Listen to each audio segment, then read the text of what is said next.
بسم اللہ الرحمن الرحیم اللہم صلی علی سیدنا و مولانا محمد وعلی آل سیدنا و مولانا محمد وبارک وسلم اللہم افتح علینا حکمتک وانشر علینا رحمتک یا ذا الجلال والاکرام صلی اللہ تعالی علیہ وسلم۔ ہمارے فرض علوم کورس کے اسباق چل رہے ہیں اور عقائد کے دروس کے اندر ہم بہار شریعت کے حصہ اول اللہ تعالیٰ کی ذات و صفات کے متعلقہ عقائد پڑھ رہے ہیں۔ 25واں عقیدہ ارشاد فرماتے ہیں اللہ تعالیٰ جہت و مکان و زمان و حرکت و سکون و شکل و صورت و جمیع حوادث سے پاک ہے۔ اللہ تعالیٰ جہتوں سے پاک ہے، اس کو کسی سمت کی جانب نہیں کہا جا سکتا، دائیں بائیں آگے پیچھے اوپر کسی جہت کی جانب اللہ تعالیٰ کو منسوب نہیں کر سکتے۔ اللہ تعالیٰ مکان سے پاک ہے، اللہ تعالیٰ کو یہ نہیں کہہ سکتے کہ اللہ تعالیٰ آسمان پر ہے، عرش پر ہے، اللہ تعالیٰ مکان سے پاک ہے۔ اللہ تعالیٰ زمان سے پاک ہے، حرکت اور سکون سے، شکل اور صورت، یعنی جتنی بھی حادث چیزیں ہیں ان تمام کو اللہ تعالیٰ کی جانب منسوب نہیں کر سکتے۔ اللہ تعالیٰ کی ذات بھی اور اللہ تعالیٰ کی جمیع صفات بھی قدیم ہے۔ قرآن پاک کی بعض آیات اور احادیث مبارکہ سے بظاہر یہ معلوم ہوتا ہے کہ اللہ تعالیٰ کے اعضاء ہیں، مثلا ید اللہ فوق ایدیہم، ید کا لفظ اللہ تعالیٰ کے لیے استعمال ہوا، اور وجہ اللہ یعنی چہرے کا لفظ استعمال ہوا۔ یوم یکشف عن ساق، ساق کا بظاہر معنی پنڈلی ہوتا ہے، یہ لفظ استعمال ہوا۔ اور اسی طرح ایک حدیث مبارکہ کے اندر آتا ہے کہ اللہ تعالیٰ قیامت کے دن دوزخ کے اندر اپنا پاؤں رکھے گا۔ یعنی اس طرح کی آیات اور احادیث ملتی ہیں جن سے بظاہر یہ معلوم ہوتا ہے کہ وہاں پر اعضاء ہیں۔ اور ایک آیت کریمہ کے اندر ہے کہ اللہ تعالیٰ نے الرحمن علی العرش استوى،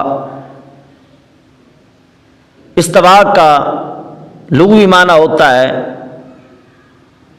جم کر بیٹھ جانا۔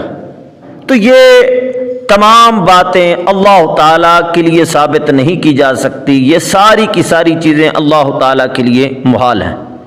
قرآن پاک کی آیات دو طرح کی ہیں، ایک ہیں آیات محکم جن کا معنی بالکل واضح ہے، ان پر عمل کیا جاتا ہے، اور بعض آیات بینات متشابہات میں سے ہیں، اور پھر متشابہات میں سے کچھ ایسی ہیں کہ جن کا معنی بالکل معلوم ہی نہیں ہے، جس طرح کہ الف لام میم، حروف مقطعات جتنے بھی ہیں، اور بعض کہتے ہیں ایسی ہیں کہ جن کا بظاہر معنی تو معلوم ہے لیکن وہ معنی اللہ تعالیٰ کے لیے محال ہے، جس طرح کہ ید اللہ فوق ایدیہم، وجہ اللہ، یوم یکشف عن ساق، الرحمن علی العرش استوى۔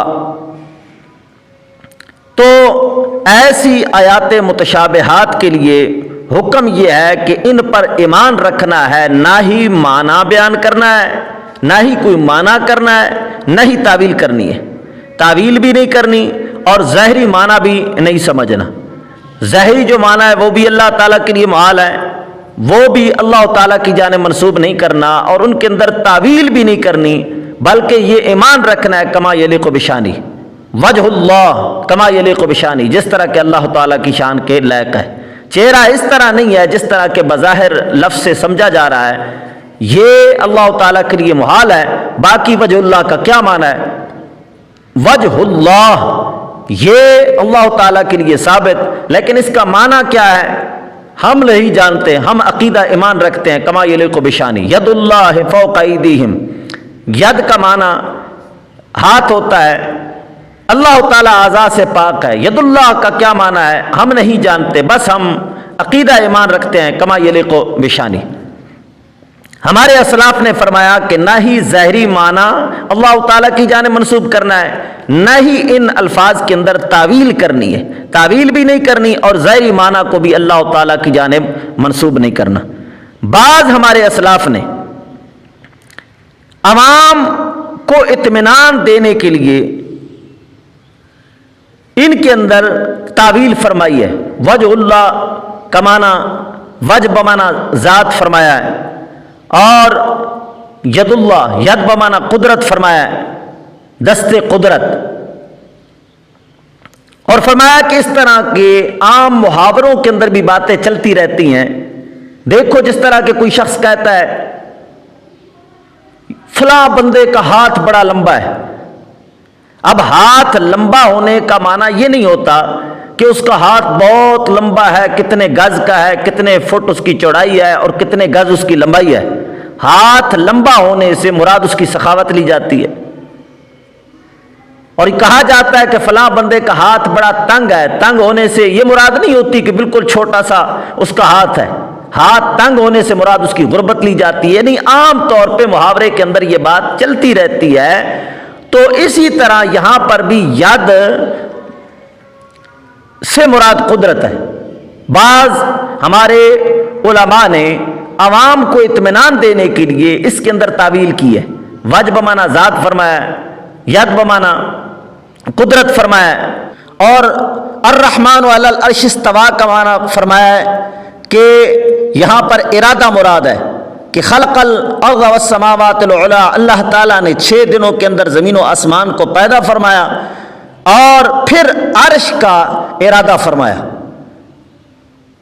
اور یہ بھی تعویل کیا ہے کہ یہاں پر استواء کا معنی، استواء علی العرش کا معنی، عرش نشین ہونے کا معنی اقتدار ہے، حکومت ہے، کہ اللہ تعالیٰ نے زمین و آسمان کو 6 دنوں کے اندر پیدا فرمایا اور پھر اقتدار اعلیٰ اپنے پاس رکھا.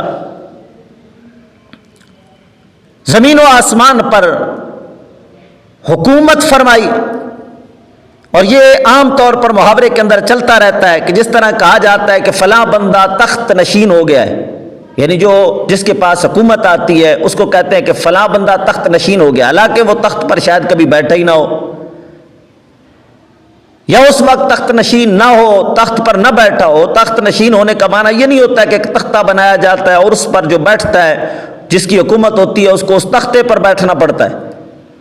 یہ محاورے کے اندر جب کہتے ہیں کہ تخت نشین ہو گیا تو مراد حکومت ہوتی ہے.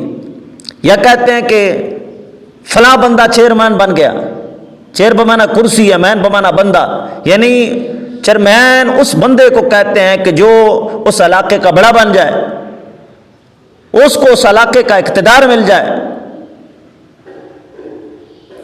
تو ہمارے بعض علماء نے ان الفاظ کے اندر تعویل فرمائی ہے عوام کو اطمینان دینے کے لیے، لیکن ہمارے جید علماء کرام نے فرمایا کہ ان الفاظ کی تعویل بھی نہیں کرنی چاہیے، کسی قسم کی تعویل بھی نہیں کریں گے، اور ان کا جو ظاہری معنی ہے اس کو بھی اللہ تعالیٰ کے لیے منسوب نہیں کریں گے.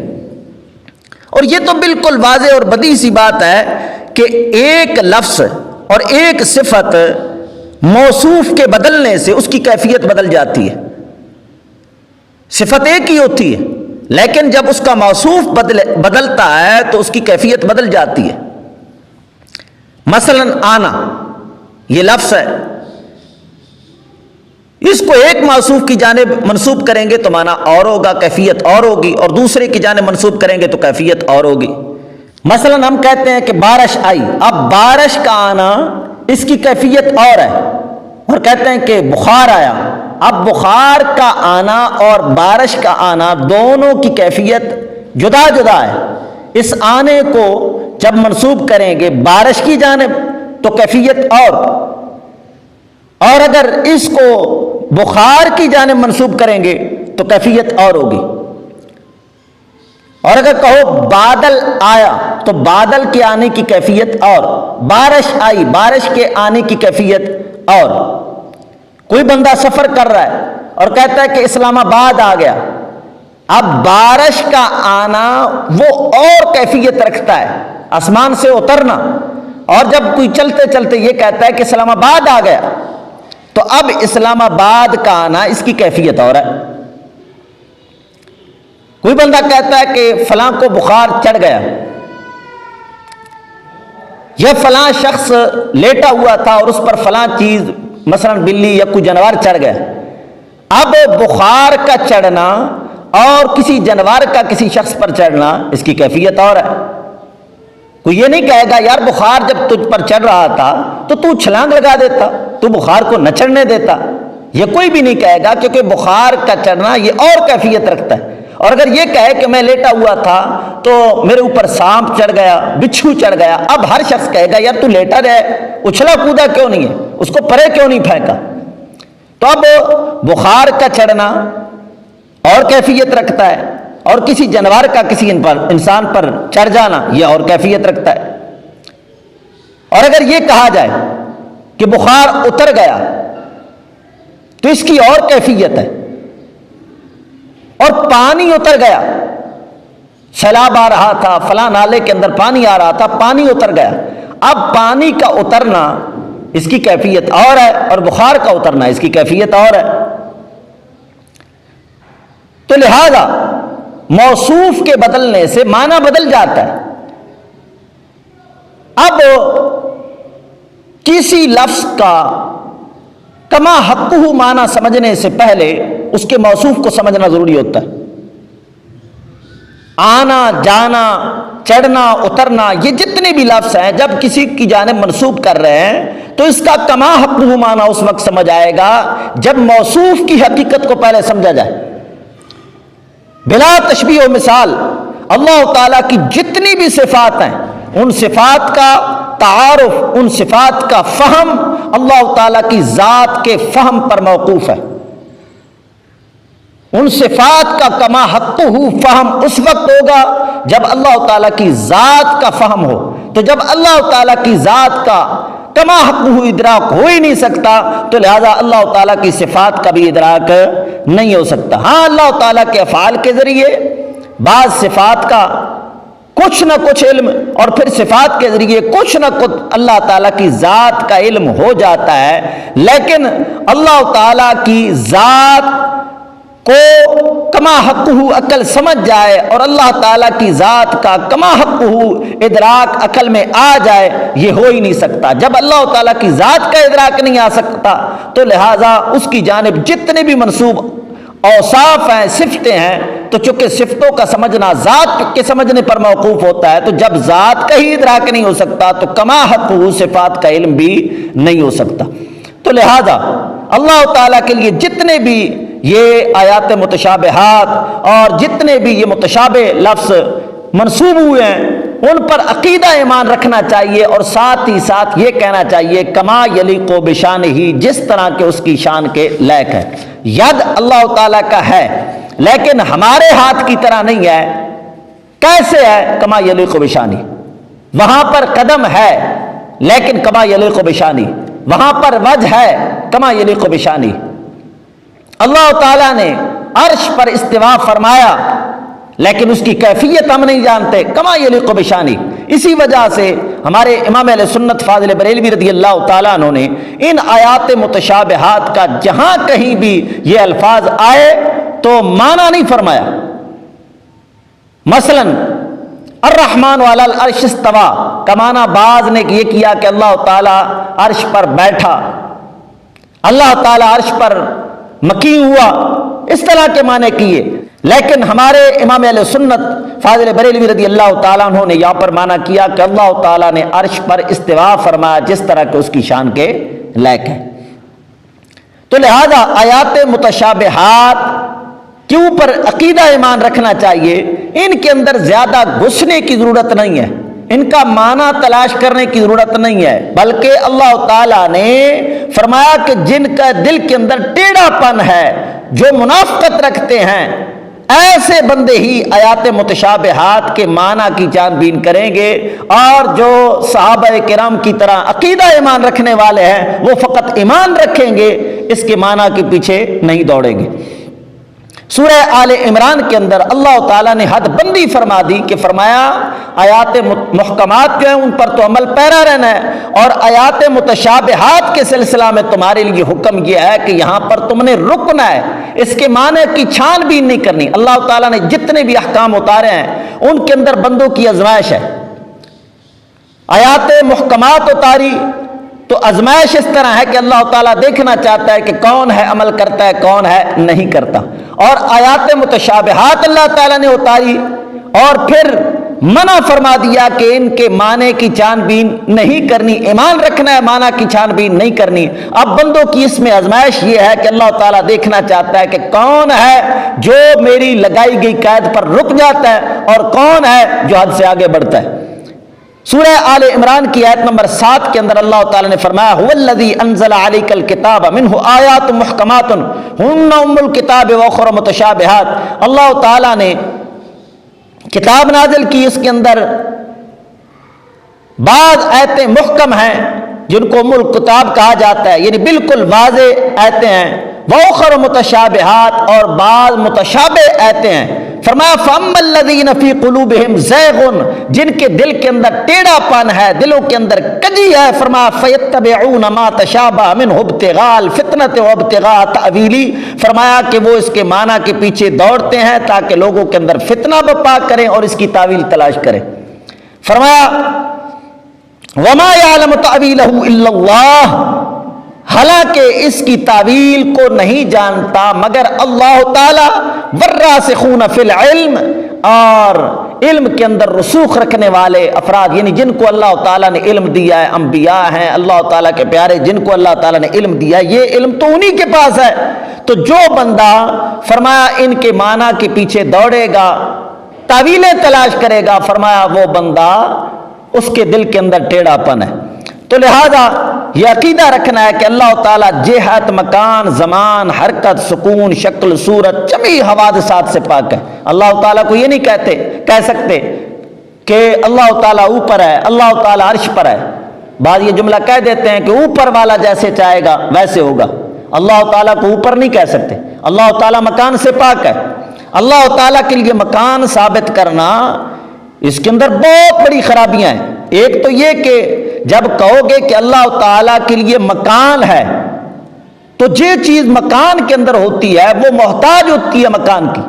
مثلا میں مثلا بیٹھا ہوں، قالین پہ بیٹھا ہوں، مصلے پہ بیٹھا ہوں، تو اب میں اس بیٹھنے میں محتاج ہوں اس جگہ کا، اور اللہ تعالیٰ کسی چیز کا محتاج نہیں ہے۔ جب اللہ تعالیٰ کے لیے مکان ثابت کرو گے تو محتاج ثابت کرو گے، اللہ تعالیٰ محتاجی سے پاک ہے، لہذا اللہ تعالیٰ کے لیے مکان ثابت نہیں کر سکتے۔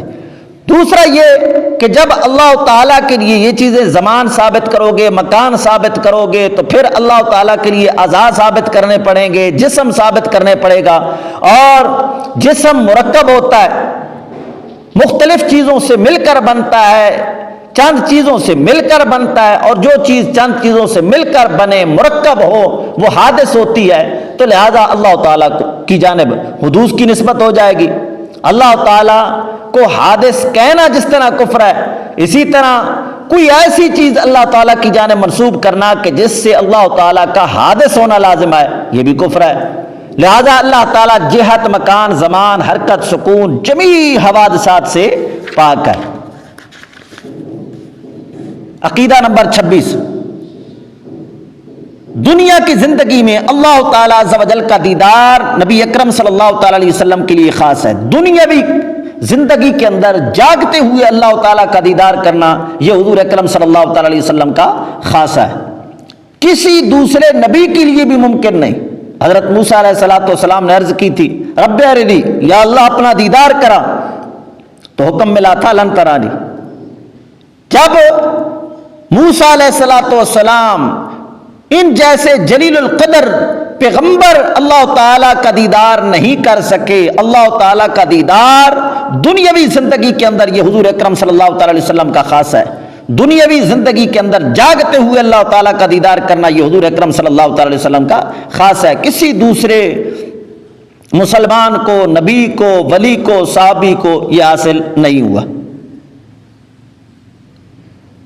اور آخرت میں ہر سنی مسلمان کے لیے ممکن بلکہ واقع ہے، یعنی آخرت میں ہر سنی مسلمان اللہ تعالیٰ کا دیدار کرے گا۔ فرماتے ہیں رہا قلبی دیدار، یعنی قلب کی کیفیت کے ذریعے اللہ تعالیٰ کا دیدار کرنا یا خواب میں دیدار کرنا، یہ دیگر انبیاء کرام بلکہ اولیاء کے لیے بھی حاصل ہے۔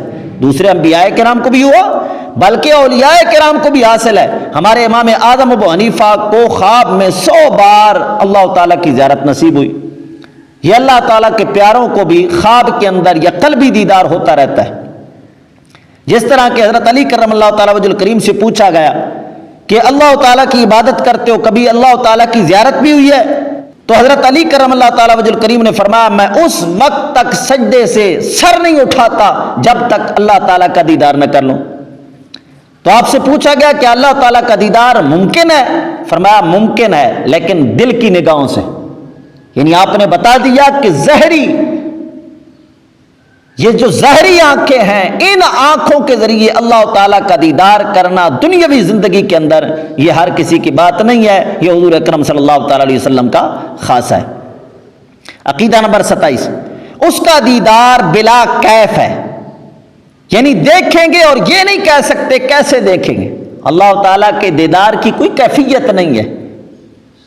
جس چیز کو دیکھتے ہیں اس سے کچھ فاصلہ مسافت کا ہوتا ہے، نزدیک ہے یا دور ہے، وہ دیکھنے والے سے کسی جہت پہ ہوتی ہے، اوپر ہے یا نیچے ہے، دائیں ہے یا بائیں ہے، آگے ہے یا پیچھے ہے، اور اس کا دیکھنا ان سب باتوں سے پاک ہے۔ یعنی اللہ تعالیٰ کا دیدار ہر مسلمان کو جنت کے اندر ہوگا۔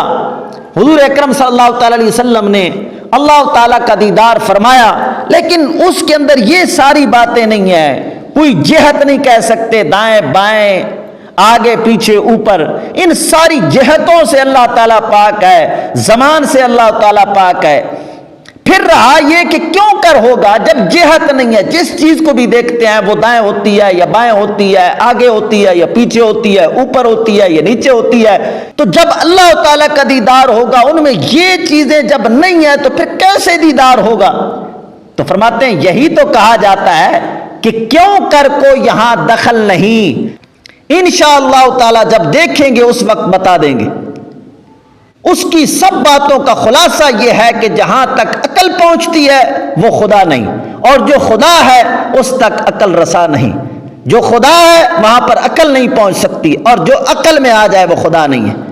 اور وقتی دیدار نگاہ اس کا احاطہ کرے یہ محال ہے، یعنی جس چیز کو بھی دیکھتے ہیں نا نظر اس کا احاطہ کر لیتی ہے۔ مثلا میں یہ سامنے دروازے کو دیکھ رہا ہوں تو میری نظر نے اس کا احاطہ کر لیا، بلکہ دائیں بائیں میری نظر پھیلی ہوئی ہے کہ دروازہ میری نظر کے احاطے میں آ گیا، اور میری نظر مزید اس سے کچھ وسعت رکھتی ہے۔ لیکن اللہ تعالیٰ کا جب دیدار ہوگا تو وہاں پر احاطہ نہیں ہو سکے گا، یہ نہیں ہو سکے گا کہ اللہ تعالیٰ کو ہماری نظریں ہماری نگاہیں احاطہ میں لے لیں، چونکہ یہ محال ہے۔ تو لہذا اللہ تعالیٰ جمیع حوادثات سے پاک ہے، کوئی حادث چیز اللہ تعالیٰ کی جانب منسوب نہیں کر سکتا۔